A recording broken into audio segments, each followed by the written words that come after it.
Next slide. Noong 2013, halos 3 oras nagsalita si President Aquino sa kanyang State of the Nation address. At inantay ko na may sasabihin siya patungkol sa pork barrel system. Unfortunately, natapos yung kanyang pananalita, kahit na isang kataga ng pork barrel ay wala siyang nabigkas. Bakit po tayo nag-antay?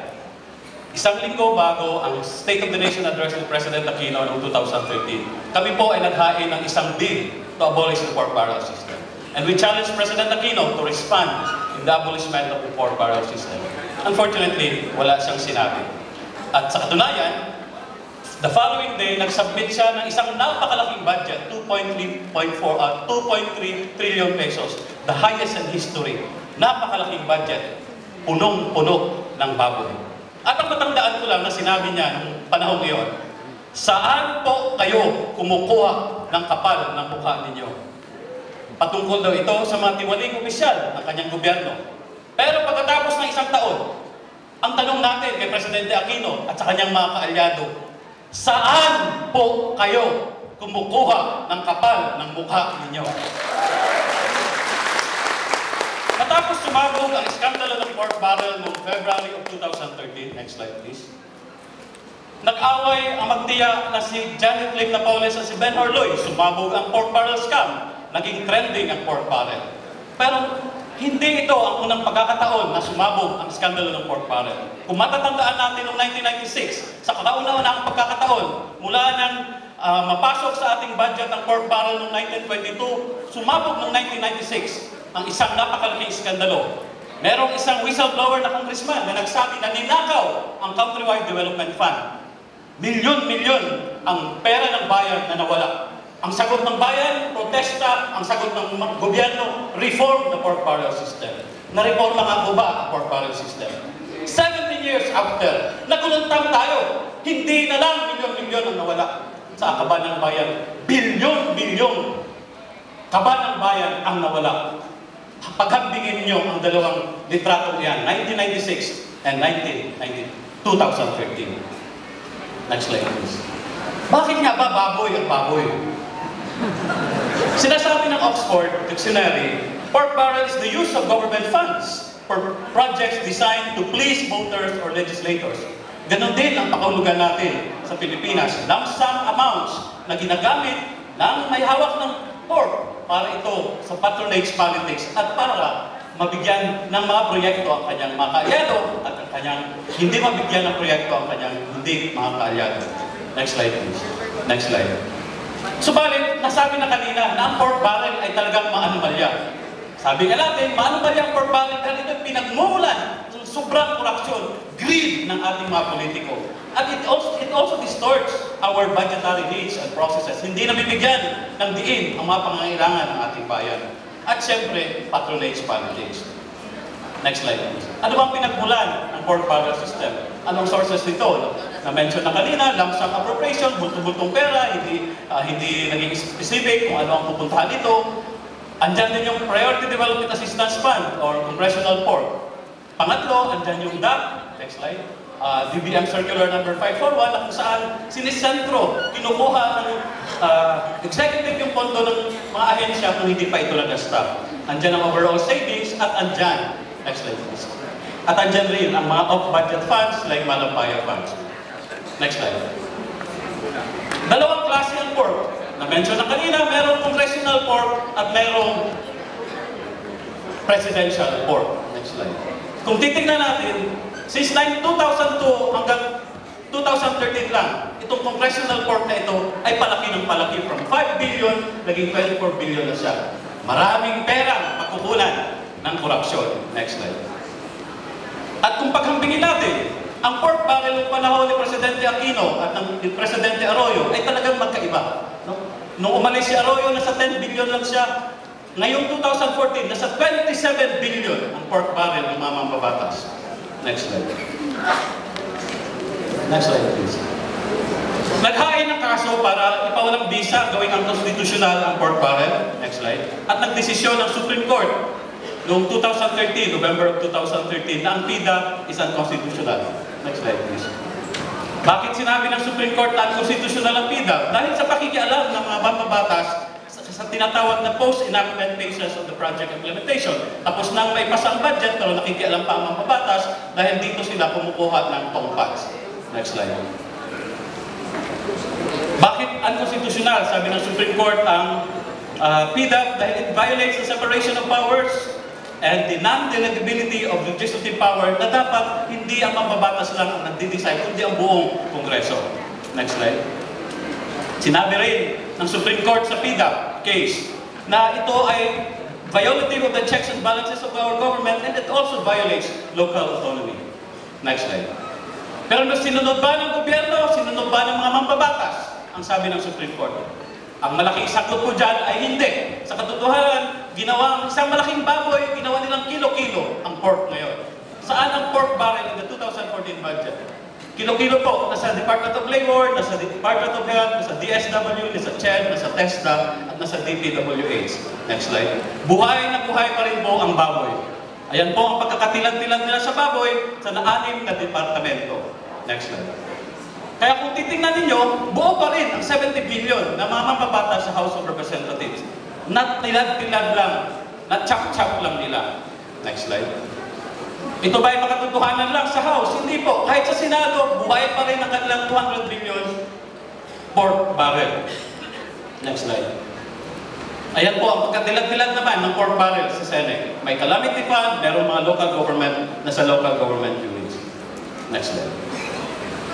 At sa katotohanan, noong mga nakaraang araw lang, next slide, ay merong expose na nilabas ang kasamahan namin si Congressman Tinio ng ACT Party List. At sinasabi niya, ang executive, ang ehekutibo ay kasabwat ng mga mambabatas sa pag-a-access pa rin doon sa pork barrel. There were 2 meetings attended by Congressman Tinio na nagsasabi si Undersecretary Garin ng Health at si Secretary Lipuanan ng CHED na ang PDAP po, ang budget na binigay sa amin ay talagang PDAP po ninyo yan. Pork barrel po ninyo yan. At kaya ninyong i-access yan.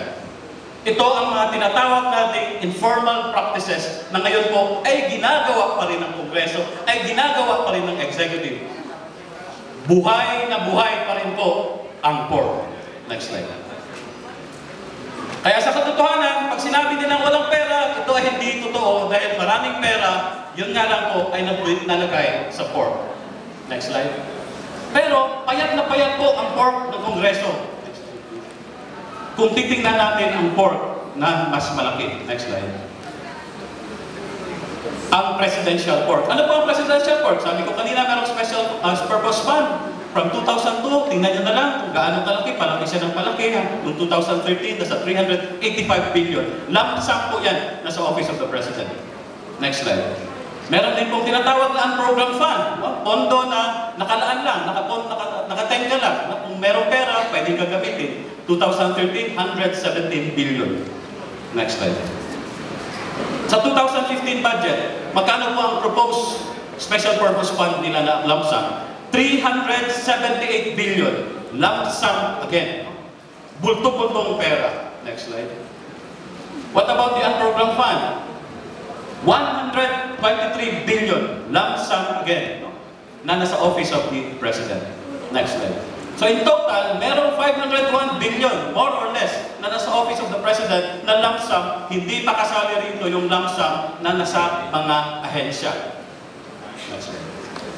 What about the Malampaya funds? Sinasabi ng COA na ang Malampaya funds na sana ay para sa enerhiya, pero ang nagamit nito in 2010 ay only 1.27%. O kalakhan nito, 98% ay napunta sa mga proyekto na hindi naman related to energy. Next slide please. Example, energy bang matatawag na pinambili mo ng baril, pinambili mo ng bala, pinambili mo ng barko na lumang-luma. Ayan po ang napuntahan ng Malampaya Fund sa panahon ni Presidente Aquino. Next slide. Pero ang kamalaking pork na nagulantang tayo ay talaga ang Disbursement Acceleration Program na sinasabi nila na sinimulan noong 2011. Isang napaka-importanting programa na nihaniho na hindi ho natin narinig until such time na nagtalumpati ang isang senador at sinabi niya na ako ay nakatanggap ng additional 50 million bago ma-impeach si Chief Justice Corona at additional 50 million pagkatapos na makonbikto si Chief Justice Corona. Doon tayo nagulantang dahil Hindi natin alam anong klaseng animal ba itong disbursement acceleration program. Anong panguhulap na lang ito para sa ating mamamayan. Next slide. Ito ang pinagkagastahan nila ng DAP. During the last quarter of 2011, ang pamahalang Aquino ay gumastos ng 83.53 billion sa DAP. 2012, 58 billion.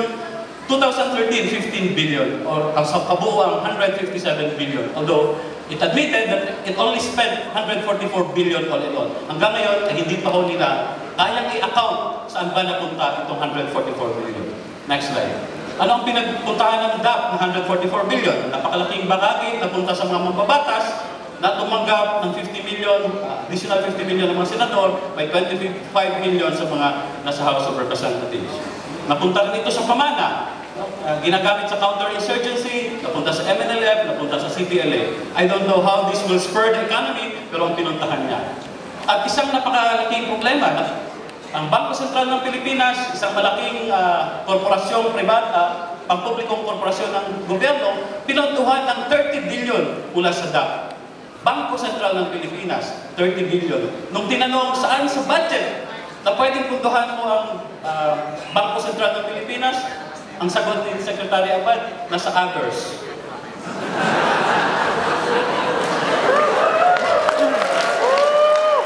Kaya po, naghain ang ibang mga grupo ng kaso against the DAP. And last July 1, 2000, ng taong ito, naglabas ng desisyon ng Korte Suprema. Next slide, please. In the case of Carol Arroyo et al. Versus Benigno Simeon Aquino et al. Sinabi ng Korte Suprema, next slide, na ang ginawa ng pamahalang Aquino patungkol sa Disbursement Acceleration Program is unconstitutional. First, next slide. Lalo-lalo na, nung winidraw nito ang mga pondo ng mga ahensya, unobligated allotment, unreleased appropriations during the middle of the year, kahit ito ay hindi pa savings, ginawa nila itong savings. Next slide.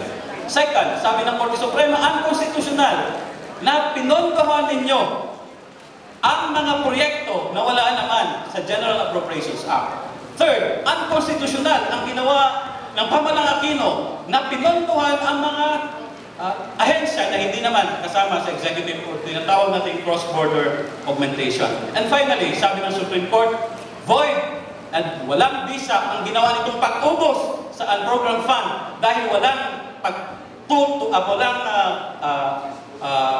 pagsang-ayon nito doon sa mga itinatakda ng General Appropriations Act. And finally, next slide. Sinabi ng Korte Suprema, the author, proponents, and implementer of the DAP ay dapat managot sila sa isang kaso na dapat ihabla sa kanila, either it's criminal, civil, or administrative. Hindi nila pwedeng sabihin na they acted in good faith. Pwede bang magnakaw in good faith? Next slide. Pero ano ang ginawa ng pamahalang Aquino pagkatapos ng desisyon ng DAP?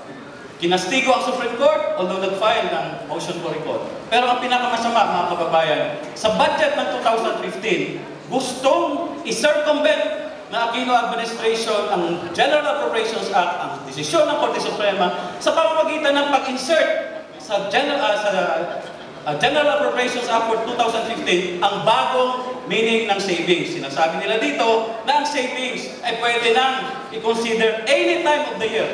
Mabuti pa yung last year, in the middle of the year. But now, sabi nito, any time of the year, pwede nang kunin ang pondo ng isang departamento at i-consider itong savings.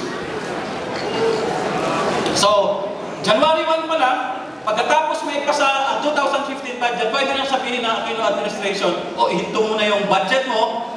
Actually, nilagay lang natin dyan, pero wala tayong planong ituloy yan, hinto mo na, savings na yan. At pwede na nilang dadalhin ang pondong ito sa mga paborito nilang proyekto, gaya ng 2 billion na ginawa sa Tarlac, at sa mga proyekto nitong stem cell research. Next slide. Next slide. So, palaki ng palaki ang pondo natin na napupunta sa court, napupunta kay Janet Lim Napoles, napupunta sa mga mas nanakaw ng court.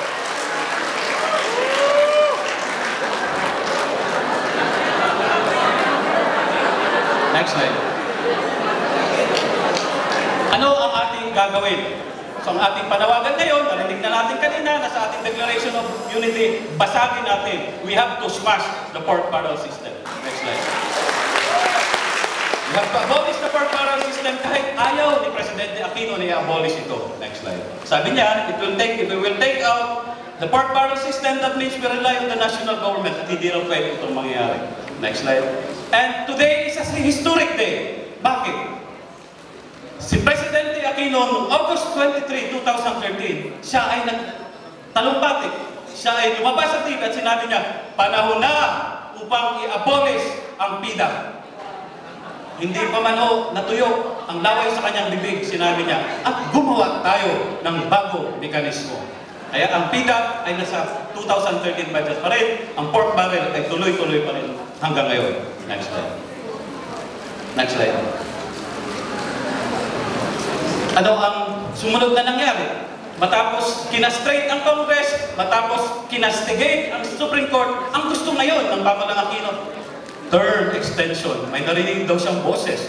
Kailangan ng term extension, kailangan ng tsa-tsa. Hindi boss, kundi boses ang narinig niya. Kaya ito, sa tingin natin, ay for him to escape accountability, for him to perpetrate the pork barrel system. Payag ba tayo doon? Ulit, hindi ko marinig ang boses ninyo. Payag ba tayo doon? Next slide, please. Tama. Sawa na ba tayo? Huwag tayong tumigil sa ating sinimulan ngayon. Ito ay isang makasaysayang araw na ang mamamayan ng buong Pilipinas ay nagkaisa upang tigilin na ang pork barrel system.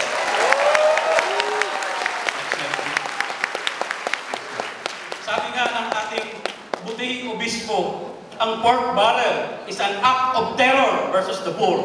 Mga terorista sila dahil sa pork barrel na yan. Sila ang tunay na terorista. Next slide, please. Ano ang ating mga kasagutan? Sinabi ko na kanina, kami ay naghain ng bill to abolish the pork barrel. Pero ang Kongreso, pinatulog lang po ang bill namin dahil ayaw nila ng galawin ng pork barrel system. Next slide. At dahil sa pork barrel na ito, 2 minuto na lang naiwan sa akin. Pero ito po ang nangyari, no? Kulang sa serbisyong pampubliko. Next slide.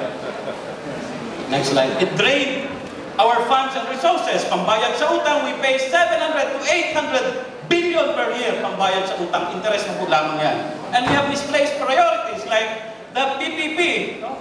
Para sa aking mga kaibigan na proyekto. And of course, graft and corruption. Next slide. Panawagan natin, accountability. Dapat managot ang lahat ng sangkot.